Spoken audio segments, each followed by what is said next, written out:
So this past weekend, Elimination Chamber, John Cena turned heel, and honestly, it was a very shocking moment. With many people even calling it the greatest heel turn of all time, but I'm here to tell you that's not the greatest heel turn of all time.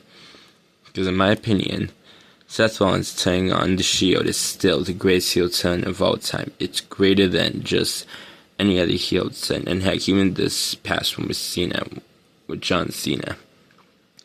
So in today's video, I'm going to explain why I think Seth Rollins' heel turn was better than John Cena's. John Cena is currently on his retirement tour, and he's currently, from what I've heard, is not slated. Once he's done with WrestleMania, he's not going to show up until like May 30th, which definitely sucks, and you don't have enough time.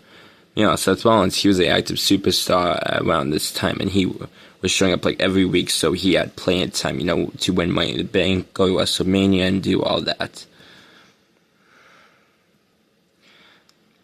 With this one, when Seth Rollins turned heel, it was, that night, it was supposed to be Randy Orton versus Roman Reigns, and earlier that night, Batista quitted.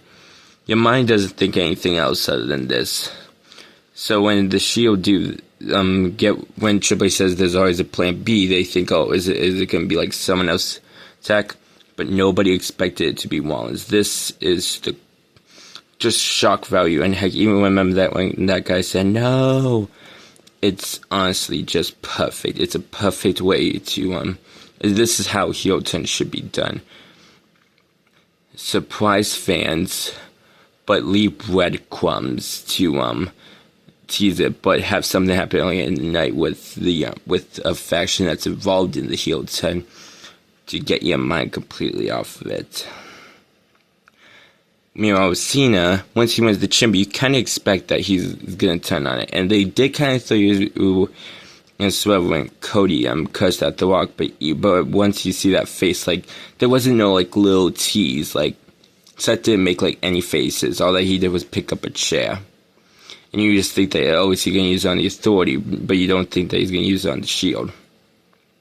And then once the heel turn happens with Cena, it is good, but we'll get into, because, like, here's the thing, it's good, but not great.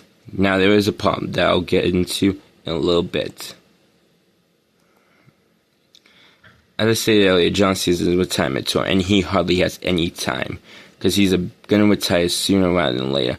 And this heel turn should not have happened in his final few months. It should have happened back in, like, 2012. And honestly, I'll stand by this point. John Cena should have turned heel a lot earlier. Meanwhile, Seth Rollins, again, he was an active superstar. When he turned heel, he was at the top of his game. He was still in his prime. And even nowadays, he's still the best. He's honestly the best he's ever been right now, in my eyes. And I'm still a fan of Seth Rollins, and he's definitely on my Mount Rushmore, mainly because of that heel run.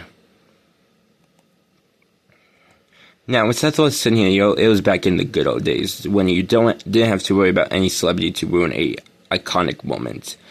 Now, with this one, we had Travis Bloody Scott.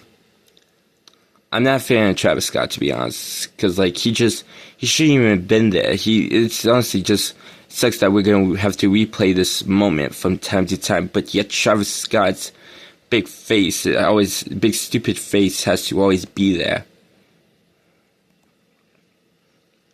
This is basically the same story. And let me do this in a style. There were these two superstars who fans came to love and enjoy. During their... Sorry about that. When they were wrestling, they encountered two people who later on became allies in a corporate group, which then would lead into them winning the titles at WrestleMania. And also, John Cena must win at WrestleMania. There's literally no debate about he must win, because if he loses, I might just stop watching wrestling altogether. I won't, because I love wrestling, and I would I would lose viewers if I actually stopped watching and doing wrestling content on this channel. it literally feels like utter laziness, and I don't like it.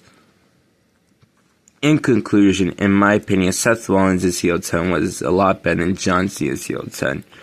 What do you guys think? Who had the better heel turn? Was it John Cena or was it Seth Rollins? I'd like to hear your opinions in the comments, and please like and subscribe, and I'll see y'all later.